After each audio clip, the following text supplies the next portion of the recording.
amazulu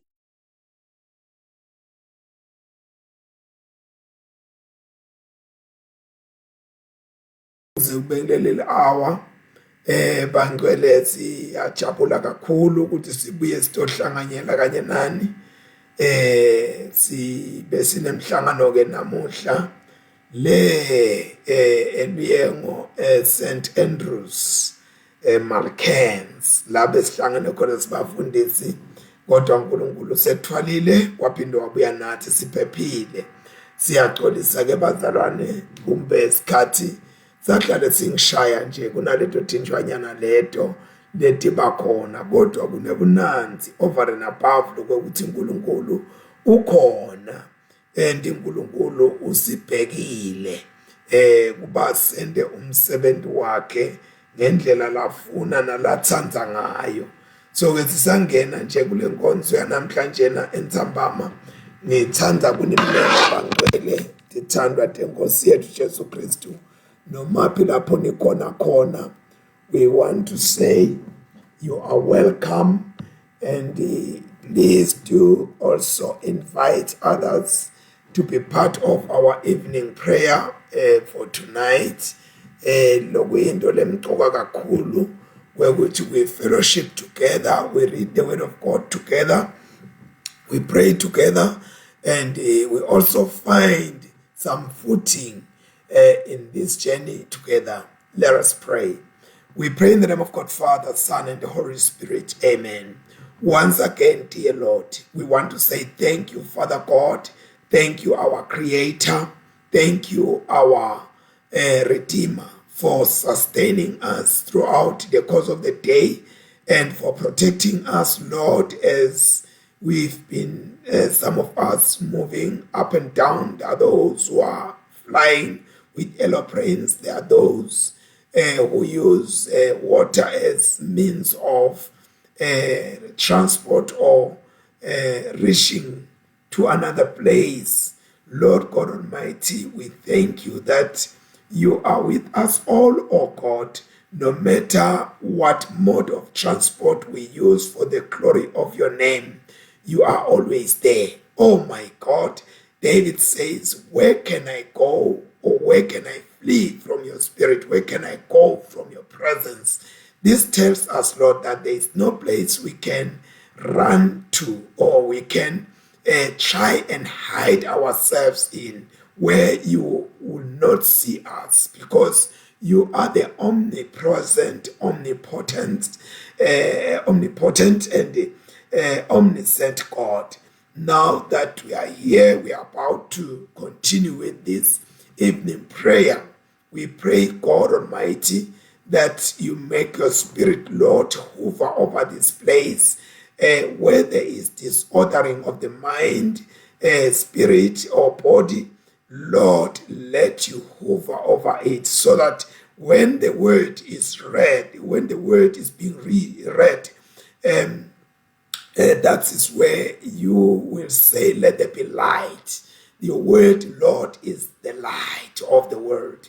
And so we are, because we keep your word in our hearts. Come now, Holy Spirit, embrace us with your presence. We pray this prayer in the very precious name of our Lord Jesus Christ, now and evermore. Amen. Let us call to mind and confess our sins.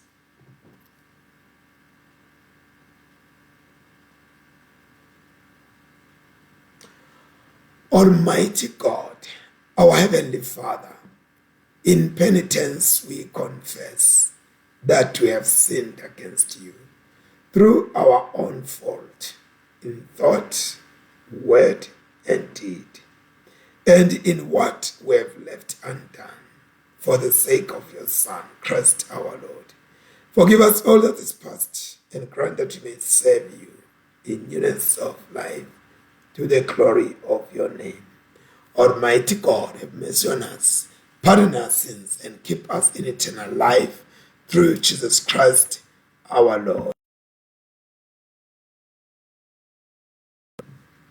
Njengoba bese ngishito bangcwele ngixolise kumbe isikhathi sidlala njalo singiloko nje ke bazalwane, kodwa sithathe lethuba leli sinemukele dithandwa tasemazulwini noma phela lapho nikhona khona siyanemukela egameni lenkosi yethu Jesu Kristu sisatohlanganyela kanye siphinde siyanimema ukuthi nalabanye nibatise ukuthi nayi inkonzo sesivele sesikiyo nabo bathathe amaBhayibheli abo basondele batofunda kanye nathi. Sitawuqala ngekufunda incwadi yamaHubo sahluko 105 from verse 1 to 22, from verse 1 to 22, 105. Bongani simakathe nibite libito lakhe, dibongeni ngelibito lakhe lelingcwele. Ati jabule tinhlitiyo talabafuna simakathe. Funani kwathi simakathe nemandla akhe, nifunisise buso bakhe onke emalanga. Khumbulani timangaliso takhe latentile, nikhumbule tibonakaliso takhe kanye netehlulelo temlomo wakhe. Nine situlwane sa Abrahama inceku yakhe, nine madodana aJakobe labakhethiwe bakhe.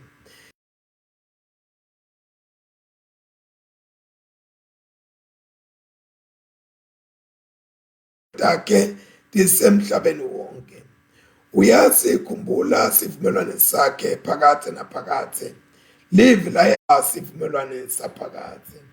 Wathi wena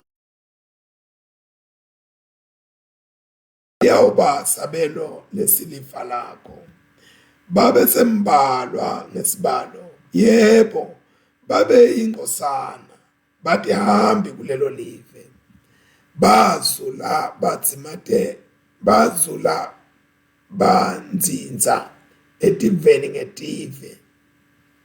Basuka kulomunye umbuso baya kulomunye. Kodwa akavumelanga muntu ukuthi abahluphe. Ngenxa yabo wajezisa ngisho emakhosi. Wathi ningabathinzi labaqotshiwe bami. Ningaqali nilimate baprofeti bami.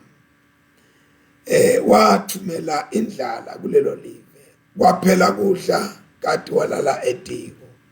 Wathuma indvodza yahamba kuqala kunabo. Josefa lo wathengiswa wabasicili. Tinyawo takhe batibopha ngetinketane. Naye luqobo lwakhe waboshwa ngetinsimbi.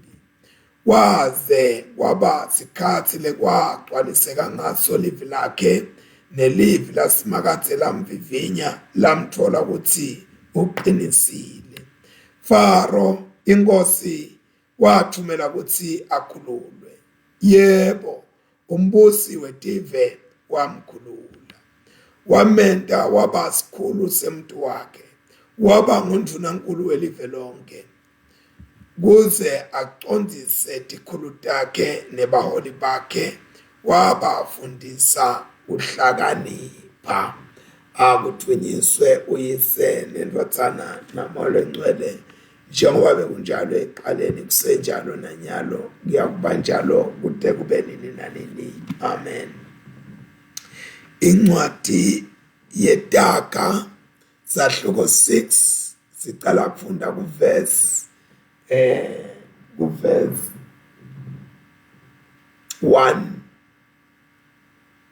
kuya ku-19.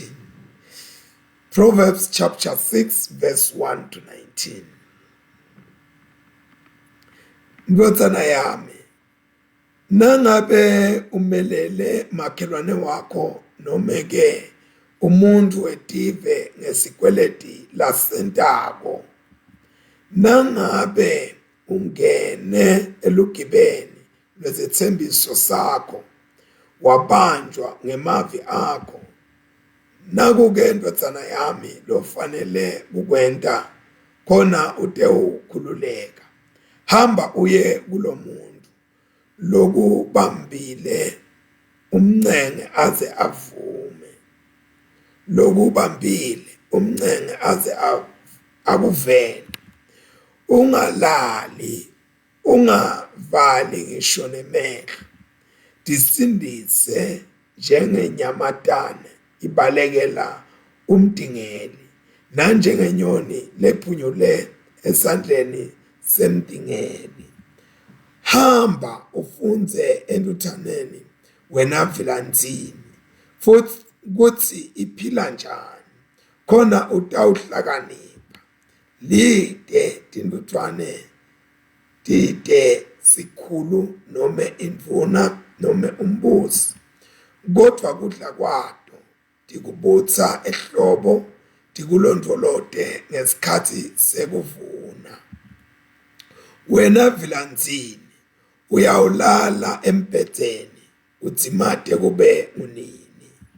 Ukhuluma uthi ulalalala kancane, kwetelatela kancane, kukoqakoqa tandla kancane, kuphumula kancane, kodvwa buphuya butawufika kuwe bukunyonyobele njengelisela, nekweswela kukuhlasele njengesihlupheki. Sihlangana nhlobo noma sihlophoyi, sithunguluta yonke indzawo, sihamba sicala emanga. Sificaliso lapha nalapha, sisusa luchuku ngekuhlokolota nangekunyatsela lowa nalowa. Sonke sikhatsi sakha emachinga ebubi enhlitweni yaso, sisuse neluthuthuva lwekula. Ngenxa yaloko siyakwehlelwa ingoti masinyane,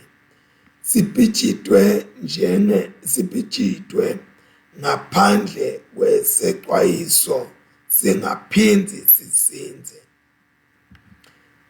Tisitfupha tintfo letenyanywa nguSimakatsi, empeleni letisikhombisa uphambene nato kakhulu: nemehlo latiqhenyako, nelulwimi loluqala emanga, nembulali walode liqala, nengqondo lebumba emacebo ebubi,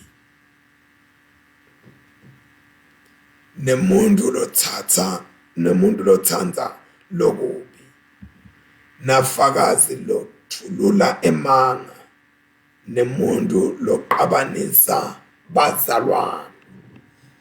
Siphela lapha sifundo sekuqala.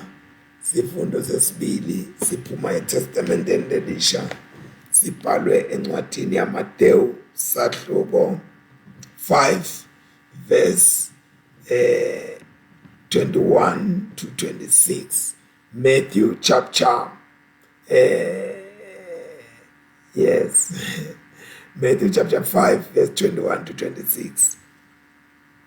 Nevile kutsi kwathiwa kubakadzeni, ungabulali, ngobe lo lobulalako uyawulahlwa licala. Kepha mina ngithi kini, lo lothukuthelela umnakabo uyawulahlwa licala, nalowo lowethuka umnakabo uyawuba neliqala emthethweni, nalowo lothi kumnakabo silima uyawufanelwa ngumlilo wesihoko. Ngako nangabe utawunikela ngesipho sakho elathini kuNkulunkulu, bese ukhumbula ukuthi umnakenu unemavundlo nawe, sishiye khona lapho embikwelilathi sipho sakho, uhambe uyobuyisana nemnakenu, bese uyabuya-ke utawunikela ngesipho sakho.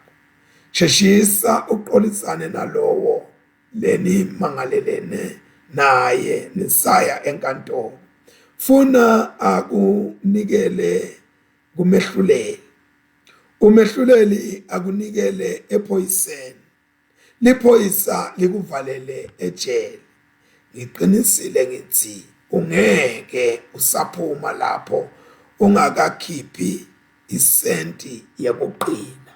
Siphela lapha sifundo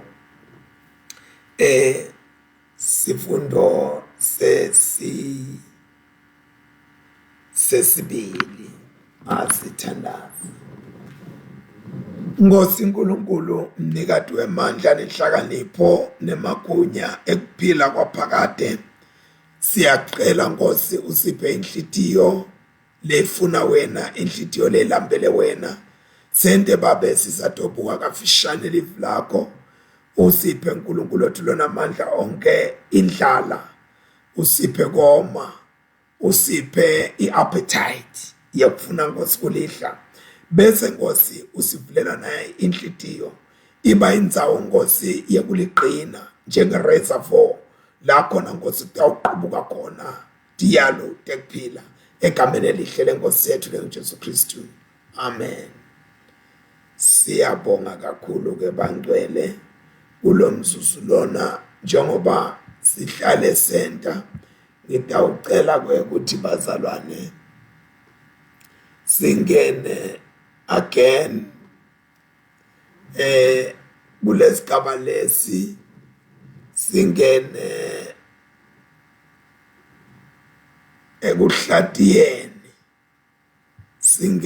ekuhlatiyeni lelivi laNkulunkulu. Singene ekulihlatiyeni lelivi laNkulunkulu.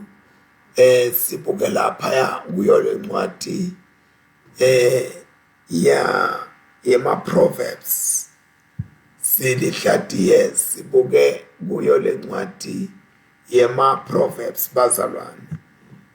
Kukhona lengulungisako la lokungafuni ingena kahle station, but ke kutawungena ngoba lokumnanzi kwekuthi Prophet Popopo wangetama kwekuthi angifundise lokho. Yes bazalwane, sihlabele embili lana sibona soloku kukhulunywa ngenhlakanipho. Inhlakanipho endvotsaneni, ukhuluma nendvotsana yakhe, uyifisela inhlakanipho and uyiletha lenhlakanipho namuhla ekuthenini le ndvotsana yakhe ayitikhiphe etikweletini. Nasekusebenteni kamadima isebentela bantu ukuthi ibe sibambiso sabo. Lokhu ke kubonakala kubulima noma kukulibala kwekuthi noma kubuwula kwekuthi utende sibambiso sebantu. Utikhanze uthi wena usita umngani noma usita nanguya umfokati gani sotifaka elubishini.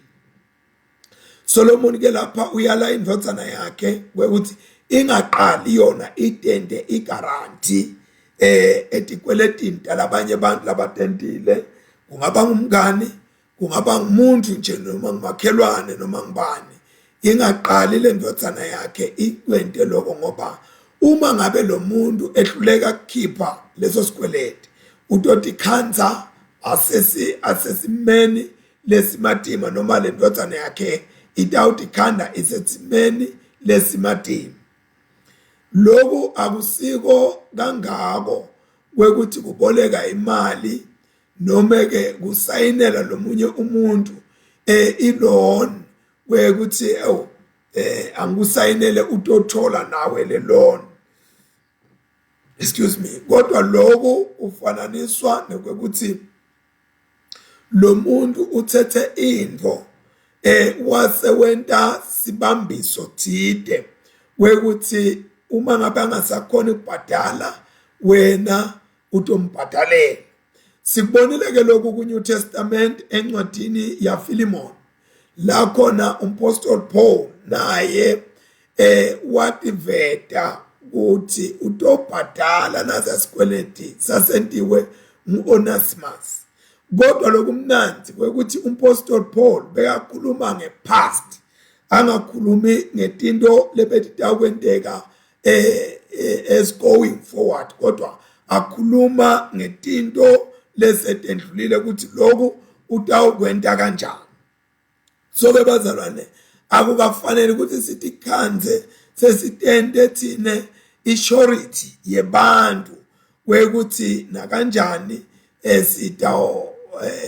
sitawuthwala etono tabo, sitawuthwala tinto letitsite labatentile sikhone ukubalekelela kumbe kwekuthi thine luqobo lwethu sibe ngiloko. Ngoba uma ngabe lo muntu umthetho sowuvuka ufuna kuthatha indzawo, utokudala kimi lo mthetho loyo utothatha indzawo empilweni yami, lekuyawube sekuba-ke into lebuhlungu kakhulu. Kulesinye isikhathi ukande kuthi yena sobabete le responsibility, noma le responsibility soyibuka sekuyinto lela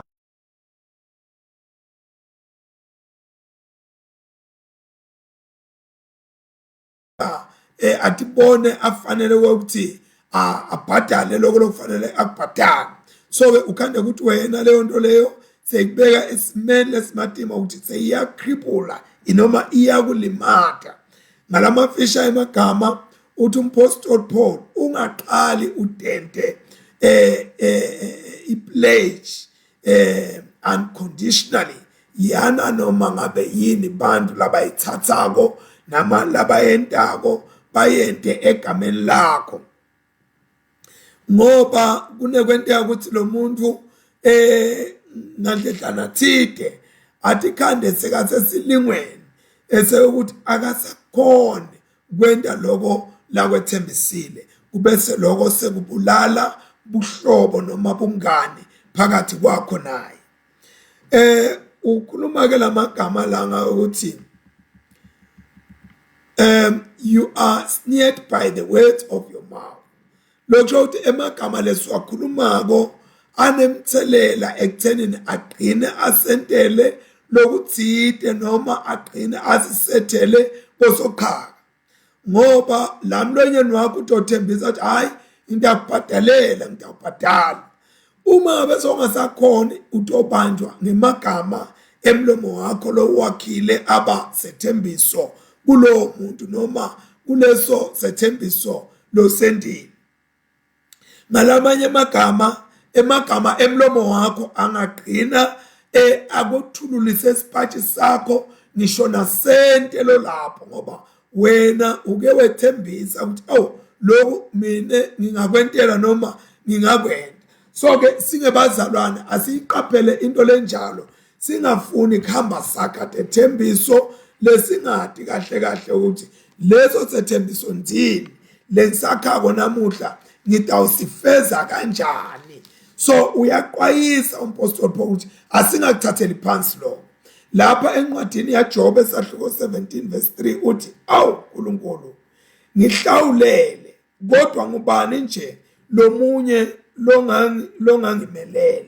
Uyabona lo muntu lona ubeka ukuthi akube uNkulunkulu lotamhlawulela ngoba kude umuntu longammelela.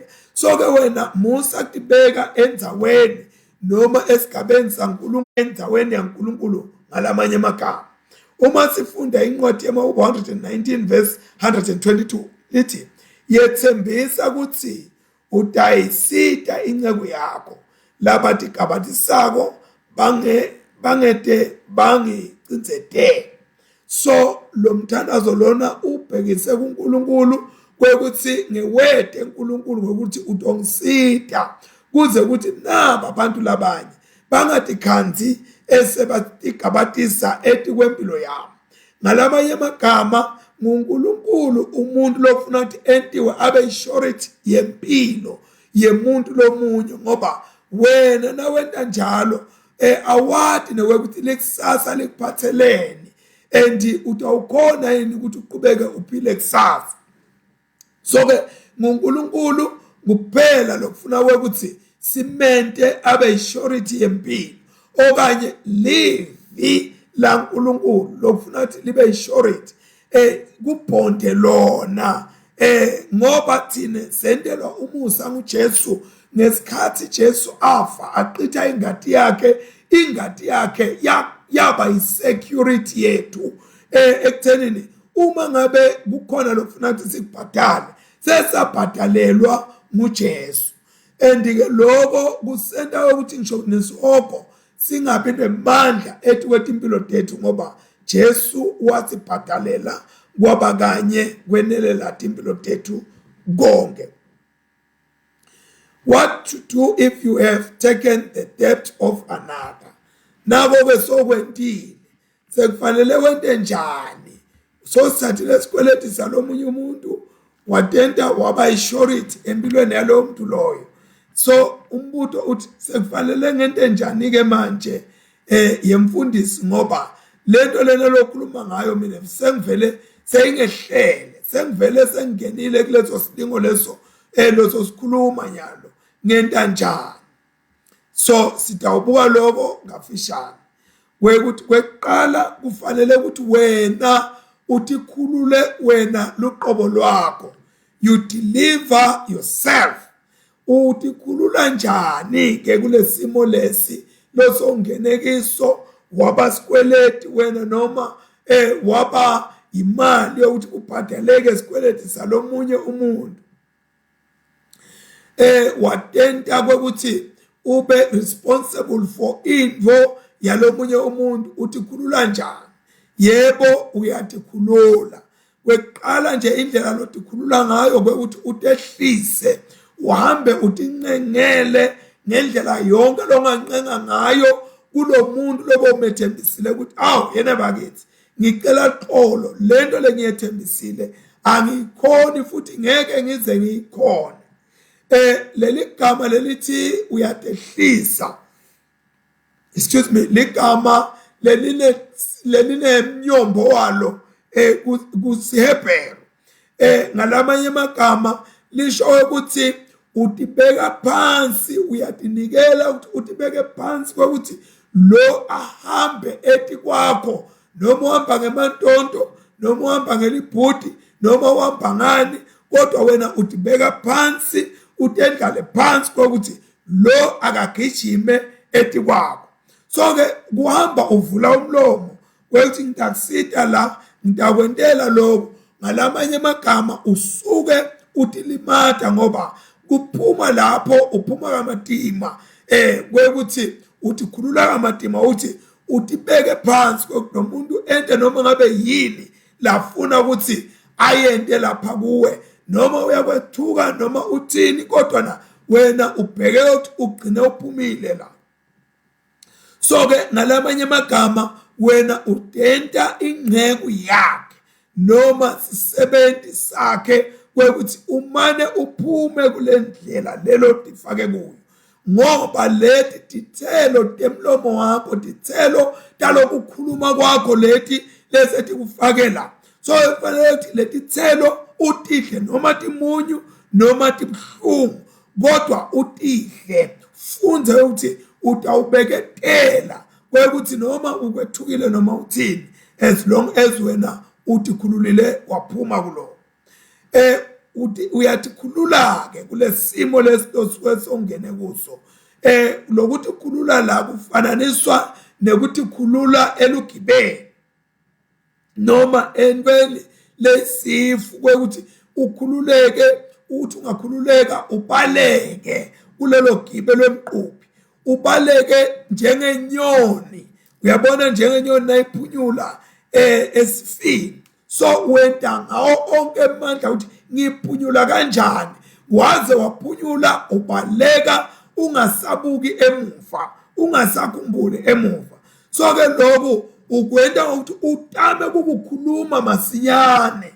Uma ngabe uyabona kunento lenje tama uyikhulumisa masinyane uyilungise ukuthi uye masinyane uyibeke lendzaba yakho ukuthi uyathi lapha kanje kuze utokhona kuphuma ubalekele nasi simo losobhekene naso.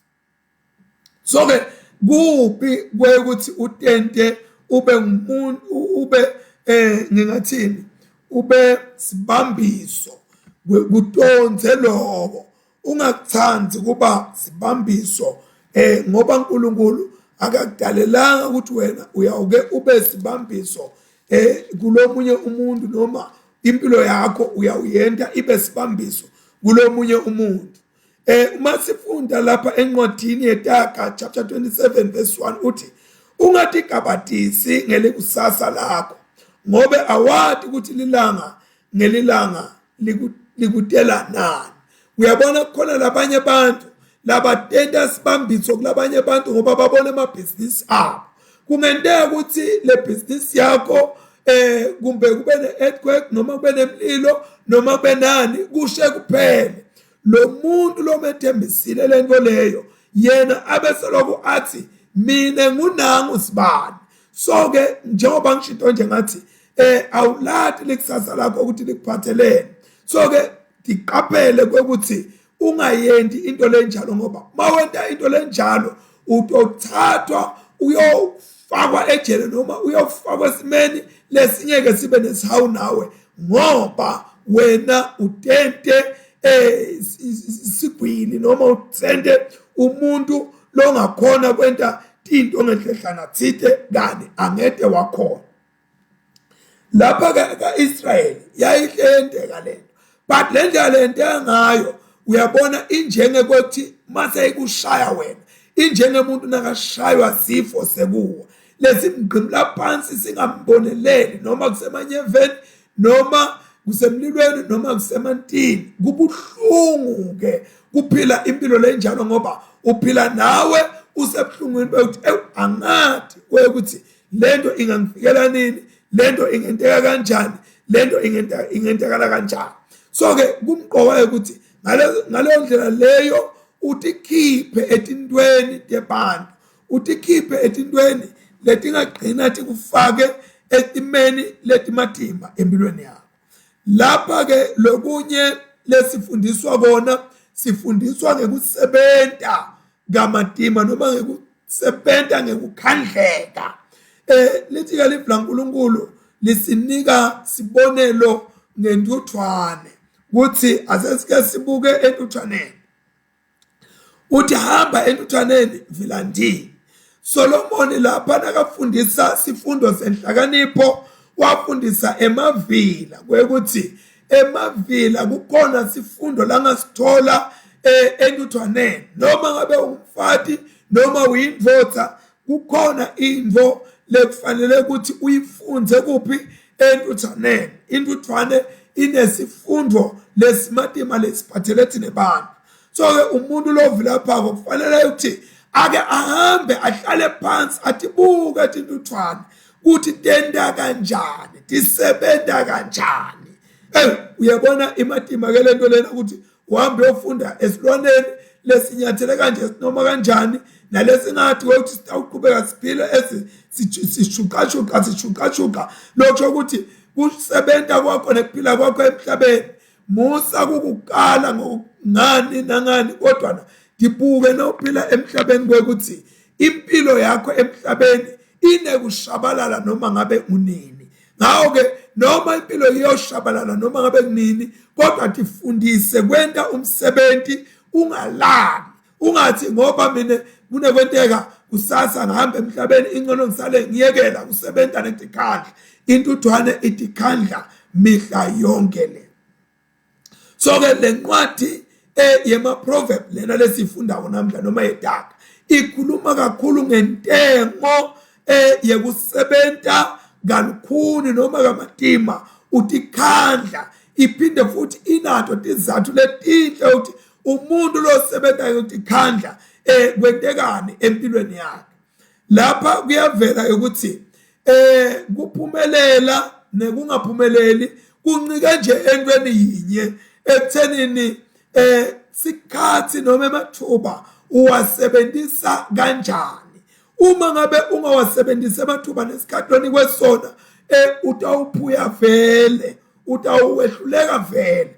Kodwa uma ngabe lesikhathi usisebenzisa futhi ngalokhu ugqwele nangekuthi khandla utawumangala tinto uNkulunkulu latokwentela sitona kuleto sikhashanyana noma kulezo sikhashanyana lesincane.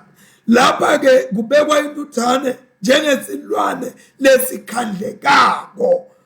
bazalwane, silwane lesikhandlekako asikho silwane lesikhandleka njengentuthwane. Ngisho nenyosi leyakhala ujulo lomnanzi yehla yenyuka indize ngetimpikwana letilula longathi fohlofohlota nje kalula, kodwa asikho silwane lesifananiswa nentuthwane lesikhandleka ngayo yonke indlela. Sikhandlekela lisasa laso, sikhandlekela nebantu abazo. So lesilwane lesi silwane lesikhandlekako kakhulu. uNkulunkulu uthi asambe siyofunda kulezo silwane thina abantu labaphila emhlabeni.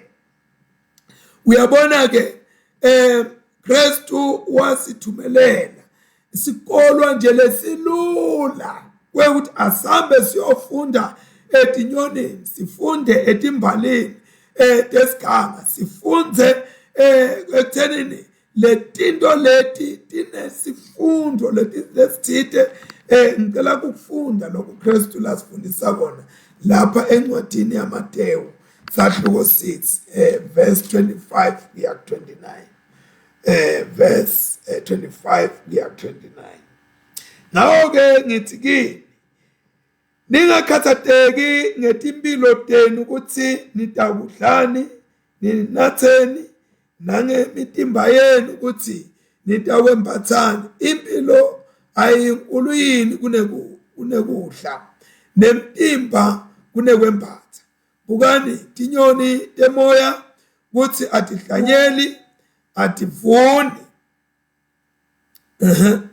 atibeki lutho etilulwini, kodwa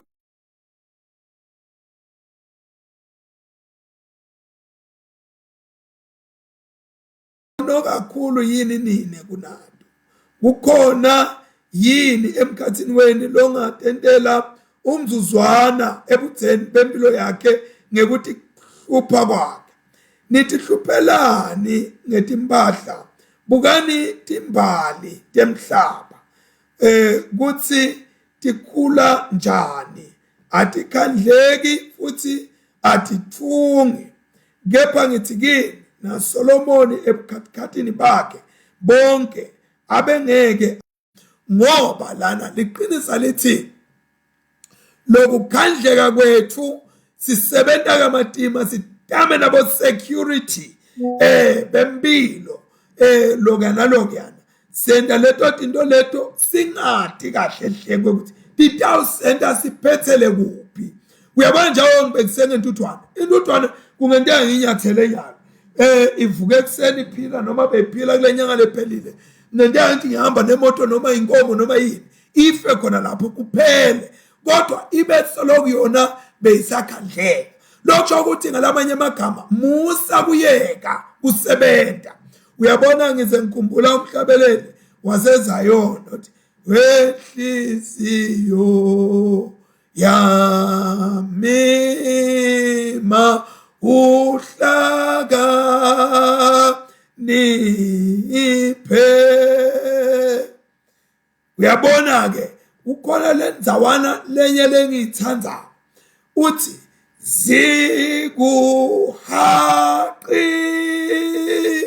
zithanza ko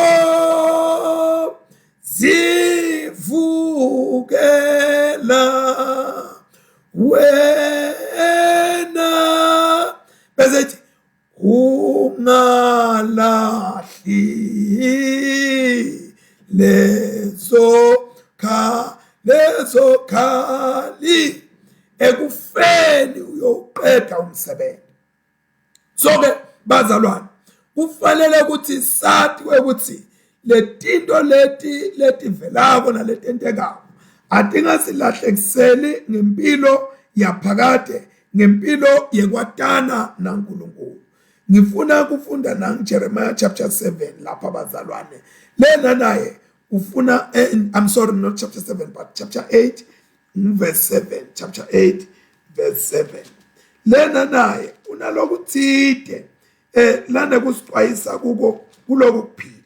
Chapter 8 verse 7 uthi ke, ngisho na kilonki esibhakabhakeni uyadadi tikhathi takhe letimisiwe nelituba nenkonjane nathoye uyatigcina tikhathi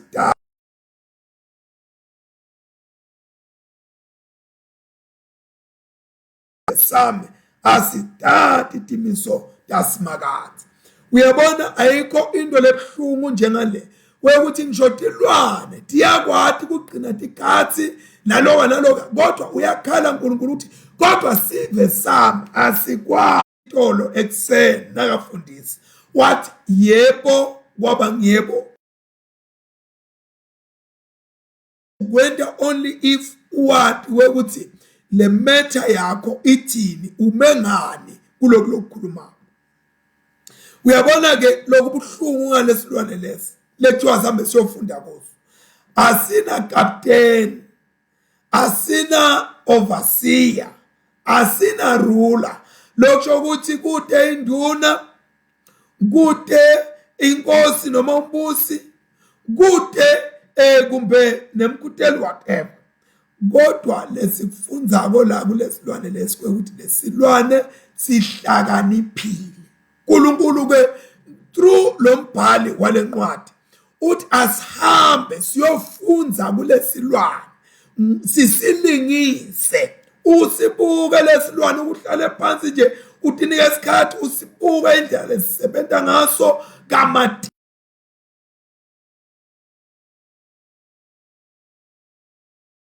ukuthi asihambe siyosebenza kamatima lama ethics esebenza kamatima alangekhathi kwaso lesilwane kulangekhathi kula kuso lesilwane kuyasihlupha sinenhlakanipho levalelwe langekhathi asidingi ukutshelwa kulomunye umuntu.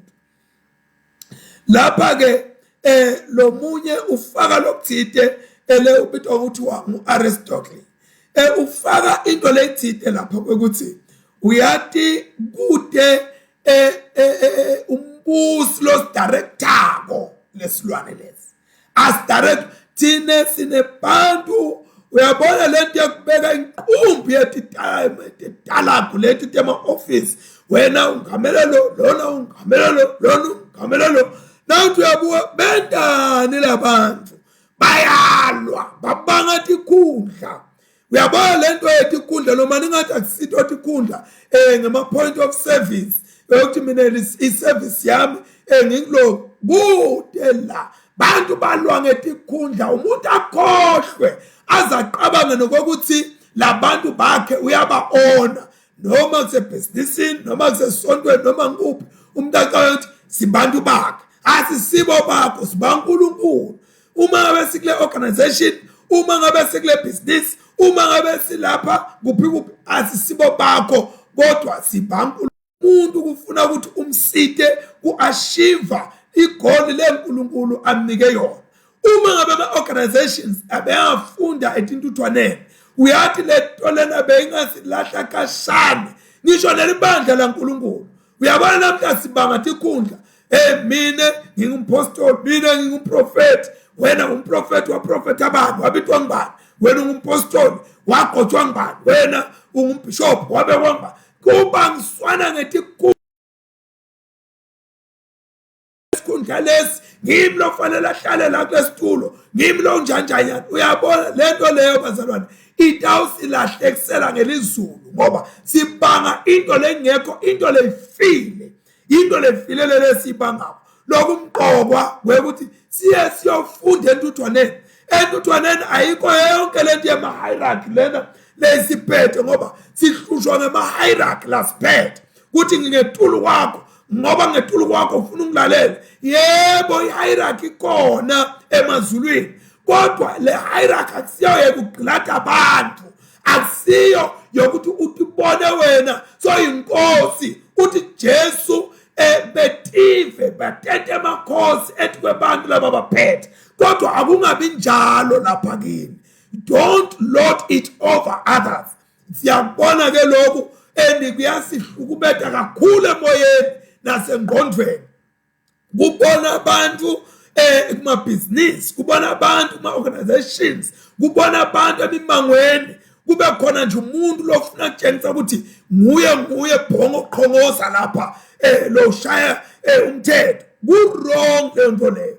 Into le right kwekuthi asesambe sothatha lesifundo lapha entuthwaneni, ngoba le ntuthwane lena isebenza kamatima, umsebenzi wayo iyawenta, iwente lo msebenzi ngekukhandleka, ingaphumuli. Uhlawuthi bona tshayisana nathi inhloko, bona tendana iyasebenza ehlobo tiqoqe kudla ngesikhathi sekuvuna, dambe tiyobeka enzaweni lakho lokudla kunganolimala noma kunganobola khona, kwekuthi kuhlale lokudla lapho, kwentele ukuthi uma ngabe sekufika isikhathi lesitheni tikhona ukuthi hayi kukhona lapha yana umkhunzu lesathi bekela wona lesingadlanga lesikhathi leso. So-ke live laNkulunkulu lithi asihambe siyofunda entuthwaneni, and intuthwane isebenza sikhathi sisesekhona, ngoba sikhona isikhathi lesinye lesidabo la inganakhona kusebenza khona. Bazalwane, asifunde kusebenza. Uyakhuta ke umbhali wale ncwadi yedaka, ukhuta emavila noma uyaqwayisa emavila, uthi kuyawuze kube kunini ulala wena vila, how long will you slumber? Uyabona lento yokutela livila phila tela uyawuze kube kunini. Uyabona umpostoli njalo lo mbhali la wale ncwadi yedaka utama kukhanyisa ukuthi yevila ndini, uyathi you will have to give an account uma ngabe sekushonelanga ukuthi utodlana, uma ngabe sekufika isikhathi ukuthi bayavuna labalimini utawuvuna kuphi. Kungako abantu kanti abavuna emasimini labanye baze babalo ukuthi lo muntu lo livila, labanye baloyo ngenxa yobuvila, labanye bayadutshulwa bayokweba, labanye basemajele. Uyawulala kuze kube mnini. Impilo ke kufuna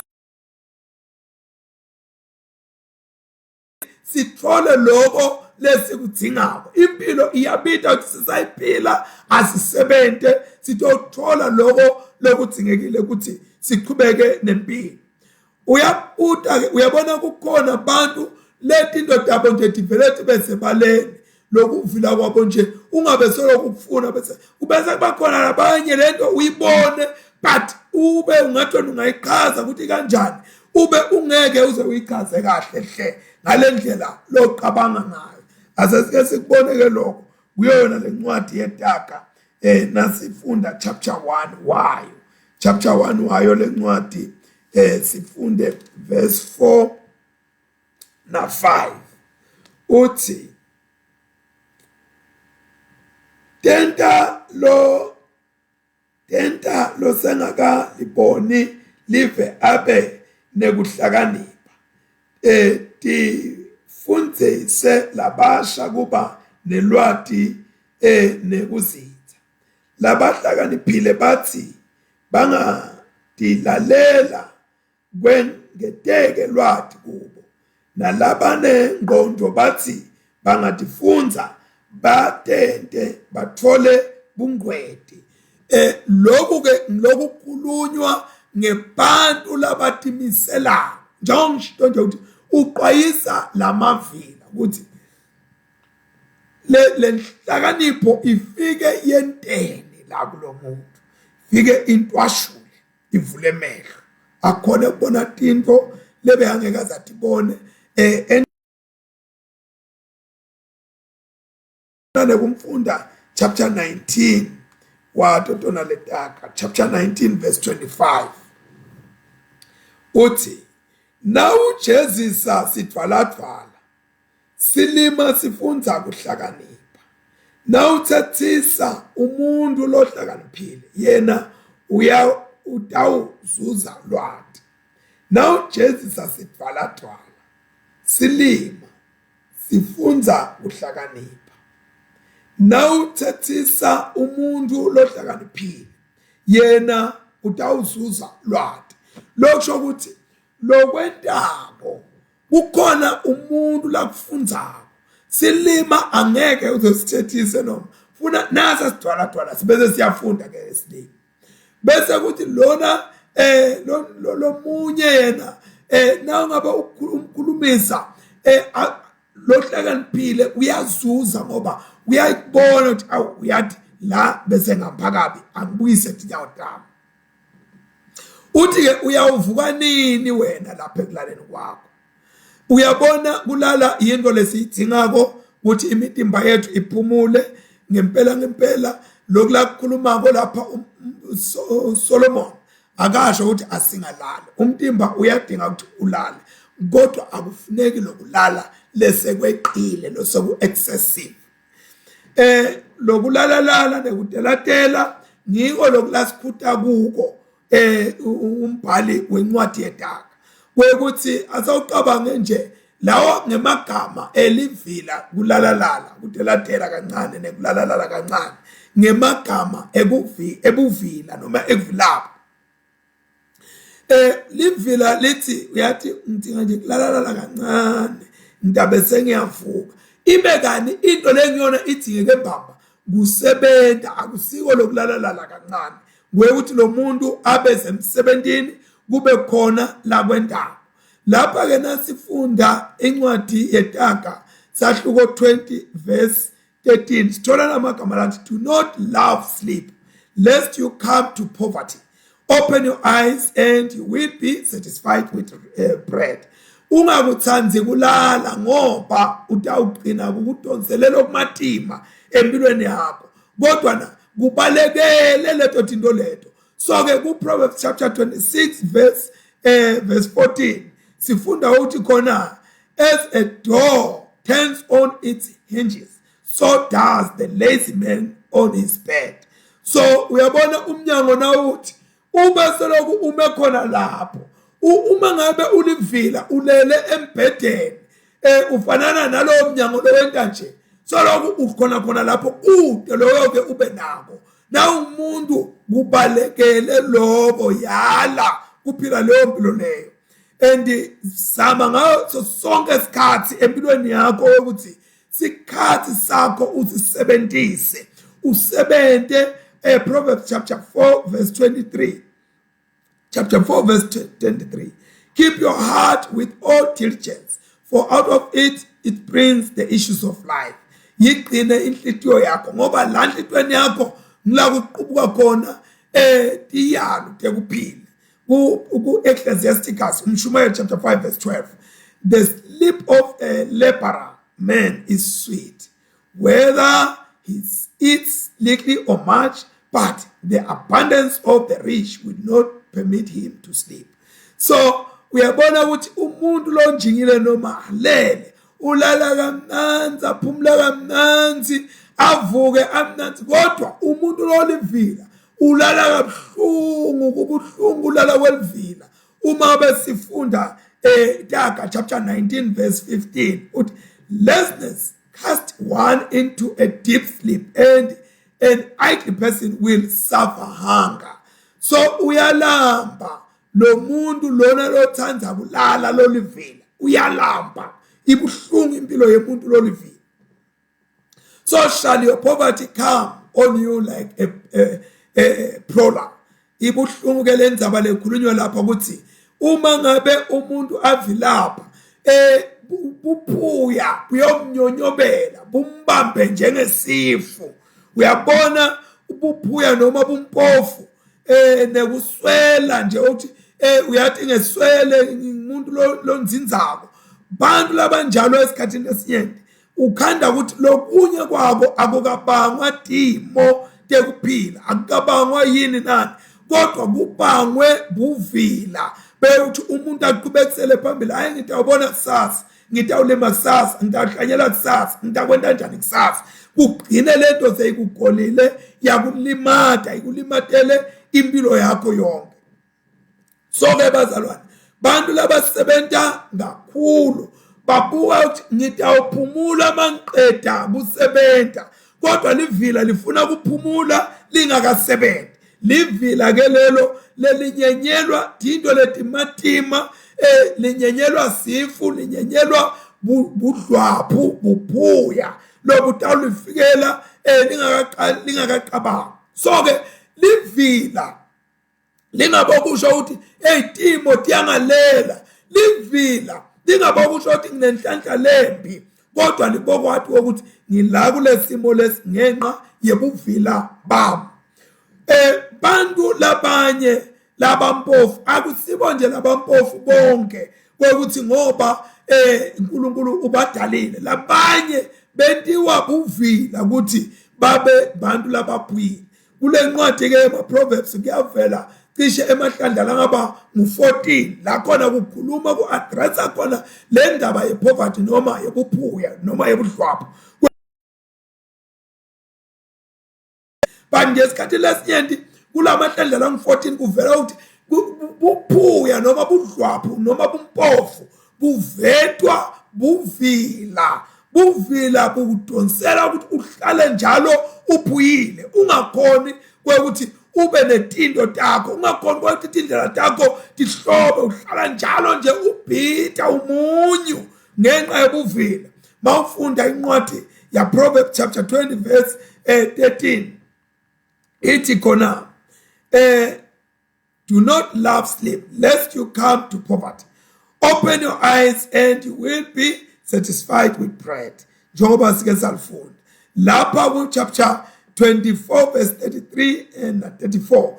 A little sleep, a little slumber, a little kancane nje lokuncane ngesentente kancane ntikoqa kancane enteni leto tinto leto tikele ekuthenini uphuye. Andike etinto awentiwa ukuthi wena umuntu longazange wabusiseka ukuthi ungaba netinto kodwa kwentiwa ngilobuvila lobuphethe. Livila kude velele liyake libe nako, uyabona kude liyawuphila ngekuqela livila liqele. Uyabona uApostle Paul uthi emavila ke akanganikwa ngisho nekudla. Umuntu nje lovila phabo akanganikwa ngisho nekudla, lo mnyavila lapha ngisho nekugeza uyanuka phu. Hayi ngoba kumbe ema-perfume anjani, lo muntu nje livila nje, lo muntu lo livila. So ke bazalwane, buvila yinto lebuhlungu empilweni yomuntu, yinto lengathandeki. Bantu labangemavila abathandeki. Laziness cast one into a deep sleep and an idle person will suffer hungry. So yinto funda nalapha chapter 23 verse 21. So ke njengemuntu lohlomile unjalo ke umuntu lovila phako kude lawo kabe nako uhlome ngebuvila ulwa nempumelelo yakhe, ulwa nokuthi abe nelutho kusasa. Buvila bukwenta uhlome utobulwa nempumelelo, utobulwa nekuba nelutho. Sibona ke isiphetho noma i-destination yebantu lababi. Umuntu lomubi unesiphetho sakhe, unesiphetho sakhe umuntu lomubi.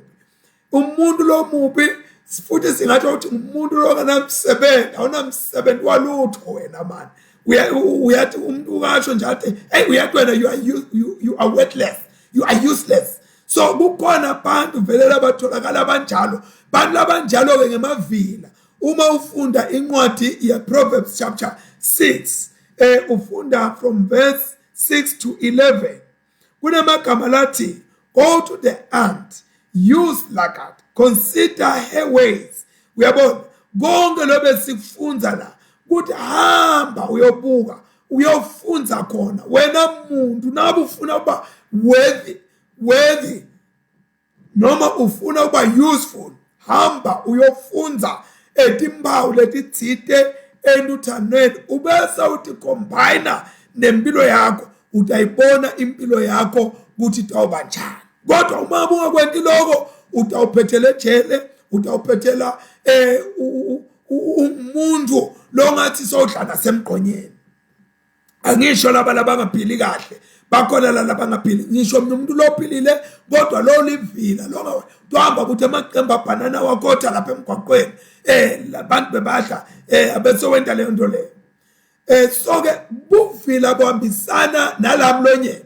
Livila livamisile ukukhuluma into letitsite umuntu lo olivila noma lo mubi noma lo ngamsebenzi walutho umbona lapha ekukhulumeni lokukhuluma kwakhe kube nemthelela ekuhambeni kwakhe impilo yakhe ivele ibe nekungqola lokuthide noma ibe corrupted. Umuntu lo olivila u-corrupted ngisho nasethi inkulumeni takhe tinkulumo takhe dimbi tinkulumo takhe tibolile tinkulumo takhe tiyanuka. So-ke umuntu lo ovilaphako unetinkulumo letitigwegwe tinkulumo letingakaqondi letihamba etinema-brackets tinkulumo takhe atisito letilungile. Lo muntu lona uyavilapha ema-morals akhe mabi akatsandzeki ndzawo.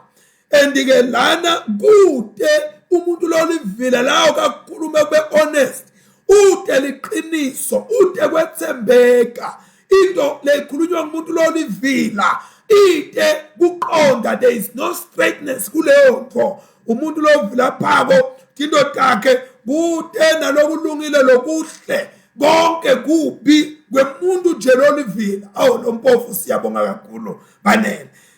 Umuntu lo olivila mubi ungathi yamanisi naye ungayethembi inkulumo yomuntu lo olivila itakufaka etinkingeni ngoba one I see straight, number two ide honest, number three I see right. So-ke umuntu nje lo olivila tikweshise eqeleni kwakhe ngoba utawufakela na inkinga naye. Uyabona-ke umuntu lo olivila ngisho nemehlo akhe nawo ayinkinga tinyawo takhe tiyinkinga netanda takhe tiyinkinga. Umuntu nje lo olivila yonke into yakhe inkinga igcwele timpawu tekungethembeki. There is a lot of dishonesty elivileni. Kude longake ukuthole evileni livila nje lihlalele bubi limbi nalo line bubi livila limbi liyaqabanisa livila alibona impilo positive libona impilo ngabi noma ngeliso lelibi livila ke lelo. So-ke livila liyawehlelwa ngathini kufa noma nemashwa noma kulimala ngesikhathi nje sekuqabida kweliso. Livila kuyawulehlela lokho. Uyabona noma namuhla lingetama phila kanjena nale kodwa kukhona lokubi lokulandela livila. Nangabe uyavilapha yathi kukhona into lembi lekunyenyelako wena leyitakubamba ikuthi vala kahla. Uma ngabe ulivila yathi ukuthi kukhona lokhu kunyenyelako impilo yakho inekwephuka unekwephuka emoyeni unekwephuka futhi sijeziso saNkulunkulu silathutane nawe. Wena vila ndini lo ngafuni kusebenta awufuni kwendani ufuna nje wena yonke wena uyaqela wehlanga nje ukuthatha spade nje uyoqentela amakhelwane noma uyoheshela amakhelwane wena wenta into ufuna kubhadalwa uyabuta ngimalini ngitawutholani. Livila liyathanda kufuna kubhadalwa yonke info. Hawu kwani lona uma ngabe ulisida kude lafuna ukuthi lona libuye etokusida khona noma ulithengela tiqathulo akwendeki livila libuye lithi awu angimane ngihambe ke ngiyomwashela imoto noma ngihambe ngiyomniselela ingadi yakhe noma ngihambe ngokwendalo. So livila linaleto tinkinga leto lokusho ukuthi ngalamanye amagama ukhona into leyikutelako noma lekunyenyelako ovilandini leyitakufaka etinkingeni la ungayuphuma khona. Sijeziso saNkulunkulu silandzelana nawo. Ngitawuphetha ngalamagama lathi tisikhombisa tinto lekatizondako uNkulunkulu. 7 things the Lord hates. Yes, tisikhombisa tinto letitondwa uNkulunkulu. Uthi tisithupha kani empeleni tisikhombisa. Uyabona ke lencwadi lena yedaka iveta letinye tintfo letihambisana nebubi bebantu labavilaphako bebantu lababi bebantu labanganamsebenzi.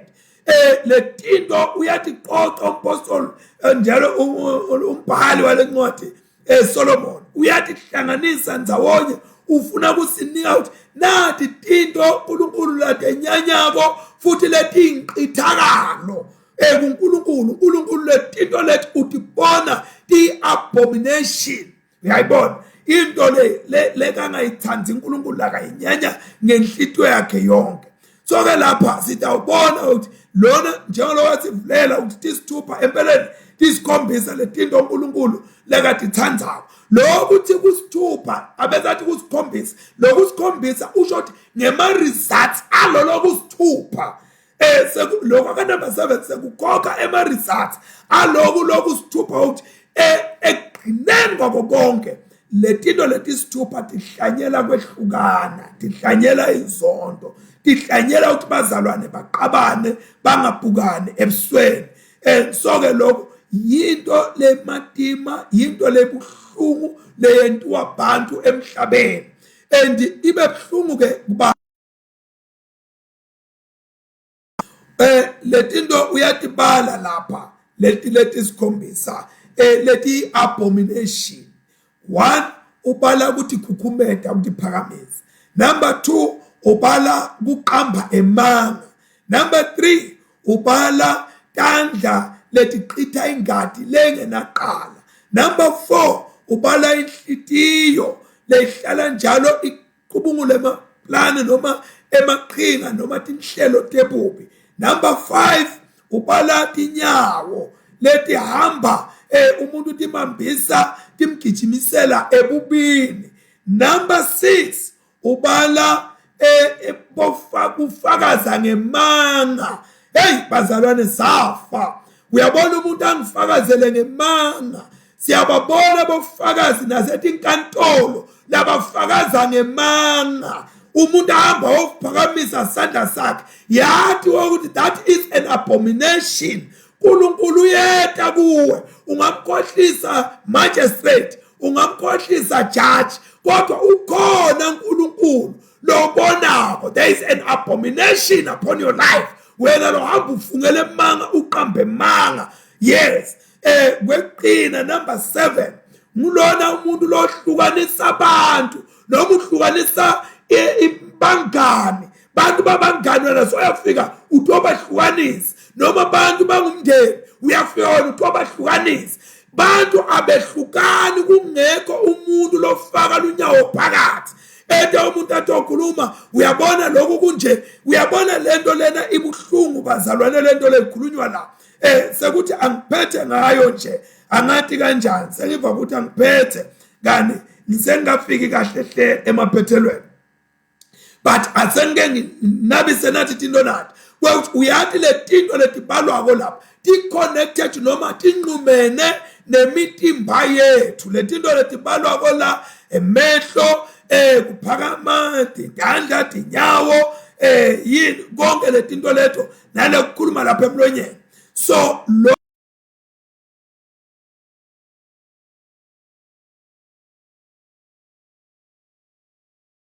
noma nemaphathi emitimba yethu athi uMapostle Paul nikelani imitimba yenu ibe iminikelo lemukeleka kuNkulunkulu lengcwele. Yebo nale phila 6 mu chapter 12 lobe ngikhuluma ngayo ku Romans chapter 6 yena as instrument of unrighteousness to sin, but present yourself to God as being alive from the dead, and your members as instrument of righteousness to God. Yes, bengafani kanti kuyafukucishe kunako lokufana lokuthi lemitimba yethu ayingabi ngemathulusi ebubi ekulimata labanye abantu, kodwa asinikele kuNkulunkulu ibe ngemathulusi embuso waNkulunkulu. Endike uyaqhubeka lo apostle lapha uyatibuka letinto uyajula kudo njengoba tiqoqaniswe tabekwa ndawonye wekuthi asimhloniphe uNkulunkulu, simnike isigaba sakhe uNkulunkulu, simkhonte uNkulunkulu ngeliqiniso. Uyabona le milomo yethu ibe imilomo yekukhonta uNkulunkulu ngeliqiniso, singalimati labanye bantu ngelulimi lwethu, ngekwenta kwethu, noma ngaletinye titho temitimba yethu asime kulimata labanye bantu. Kulimata labanye bantu ngaletitho temitimba yethu is a serious offense before God. Bonke lo temtimba wakho is a serious offense before God. And then nakuloko lengeke ngakuthinta ukuthi uyabona bazalwane letitho tethu fanele sinikele kuNkulunkulu itosebentela buhle baNkulunkulu kungasebenzi ukuthi letinto tiqhansule uNkulunkulu lesenta noma lesiphatha ngayo lapha emhlabeni. So ke bazalwane kufanele ukuthi sitinikele titho tethu kuNkulunkulu. Proverbs 6 verse 14 uthi yena perversity is in his heart, he devises evil continually, he sows discord. So akufuneke enhlitweni yethu kube naleyo nto leyo ukuthi kube nemaqhinga nebuqili nenkohliso yekufuna kulimata labanye bantu. Uyabona ke uma ngabe umuntu one who sows, ngiyathanda ukuthi one who sows discord among brethren, one lokhu kukhuluma ngemuntu loletha kukhathata kuthula kwalabanye bantu. There are some people who are busy bringing trouble to the peace of other people. They are bringing trouble to families. They are bringing trouble to villages. They are bringing trouble to the state. That is totally wrong. Uyatsandza kukhuluma tindzaba tebantu, ukhuluma tindzaba tebangani, awusiye nemngani wabo labantu. Wena zongenela utokhuluma labanye abasebenzi nakhona kule business sewungenile ukhuluma tindzaba tale business labanye ngifuna kusho ukuthi nina lenenta njalo lulaka lwaNkulunkulu lulengela ethi kwethi inhloko tenu. Uyabona ayikho into lebuhlungu njengokuthi kube khona umuntu lojajuliswa kwehlukanisa bangani, kwehlukanisa imishado. Uyabona leyo nto leyo ifanele ibe yekugcina kumuntu kubona abantu behlukene. Let alone bazalwane naye kwehlukana kwemishado. Kunebantu lababo architect bekwehlukanisa imishado. Aza ashathi hawu utawejwayela ingani nami ngashiya kabani ngase ngihamba ngiyokwenda kabani, ngashiya kabani ngase ngiyothatha abantu kalazi bani banyana. Uyathi lobuhlungu lobulethela labantwana labakhula under that scenario just because of you, just because of you. Uma ngabe bekukhona labantu labe bangaboni ngalisolinye khona bangaboni njanjanyana bowehlwa yini ukuthi uzame indlela ukuthi how can we best work this thing out kuze bantwana batokhula in such an environment. Uyabona ayikho ke into le disgusting njengokuthi kusuka umholi wenkonzo, kusuka umuntu lophethela ivla uNkulunkulu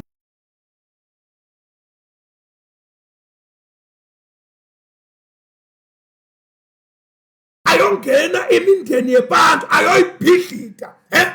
Lo muntu loyo ucapable nje nokubhidlita emabandla. Sina prophet aliphethele libandla ubese lesimbi kabi kungako athi tisithupha kodwa kahle kahle tisikhombisa into letenyanywa uNkulunkulu athi zonda koNkulunkulu and it's an abomination.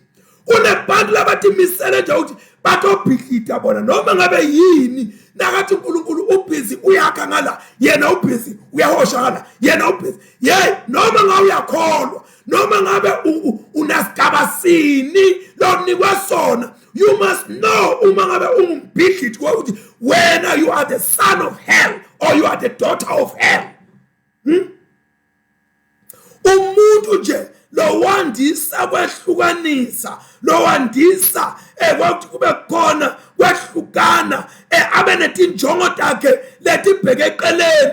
Angisho lokuligqwale umlomo ukuthi lo muntu lo noma ngathi usindisiwe noma ngathi ulikholwa la lamabhengubhengu likholwa leli ngena nesikhulu liphuma livuthi lo muntu akamathi uNkulunkulu lo muntu loyo akamesabi uNkulunkulu lo muntu loyo akabuswa uNkulunkulu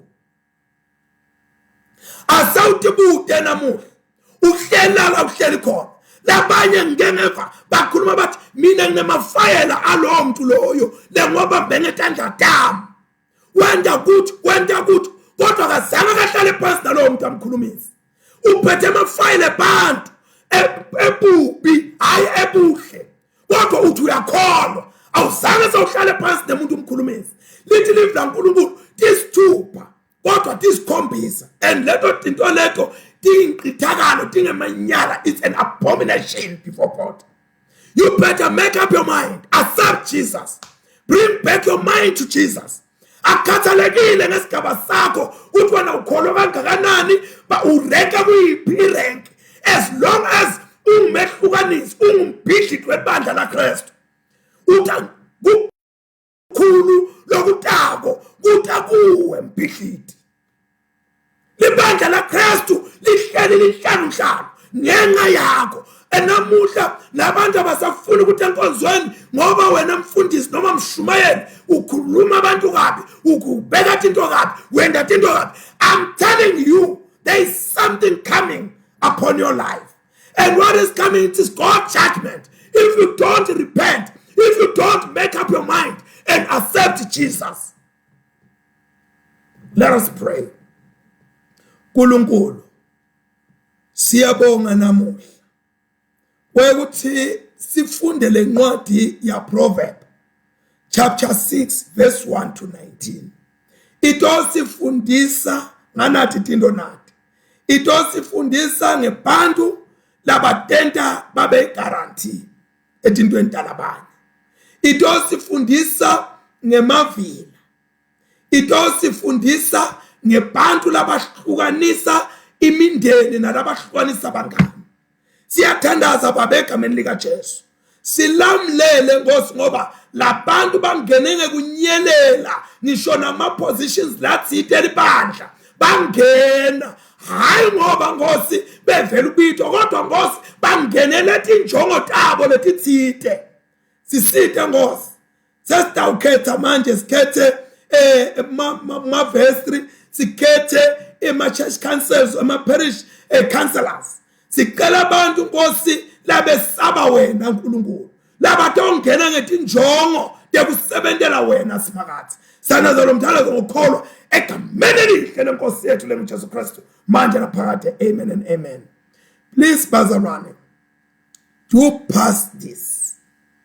Nangabe khona uyathi nangumzala nangisisi nangibani mendlulisele lokhu nemavila uwaphe nanabantu labahlukanisa imindeni nemakhaya nalababhidlite emabandla nabo baphe